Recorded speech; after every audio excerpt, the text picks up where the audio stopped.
আমি ক্ষমা চাইতেছি, কিন্তু আমি ক্ষমা করি না আরেকজন রে। তো তুমি ক্ষমা করো না, তুমি ক্ষমা চাও কোন সাহসে? মা যাদাল্লাহু আবদান বিআফবিন ইল্লা ইজ্জান। আল্লাহর হাবিব ফরমান, কোন বান্দা যদি অন্য বান্দারে ক্ষমা করে দেয়, আল্লাহ ওই বান্দার মর্যাদা বাড়িয়ে দেয়। ওয়া ইন তা'ফু ওয়া তাসফাহু ওয়া তাগফিরু ফাইন্নাল্লাহা গফুরুর রহিম। তুমি যদি অন্যরে মাফ করে দাও, তুমি যদি অন্যের ভুল ক্ষমা করে দাও, তোমার ভুলগুলো ক্ষমা করে দিবে কে?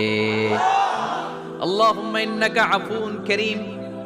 কদরের রাত্রে আমরা পড়ি, আল্লাহ তুমি ক্ষমাশীল, তুহিব্বুল আফওয়া, ক্ষমা করাকে তুমি ভালোবাসো। ফাআফু আন্নি, আল্লাহ তুমি আমারে ক্ষমা করে দাও। আল্লাহর ক্ষমার জন্য দিনরাত চোখের পানি ছেড়ে আমরা কাঁদি, কিন্তু অন্যরে ক্ষমা করতে চাই না। কথাটা বুঝতে পারছেন? আমরা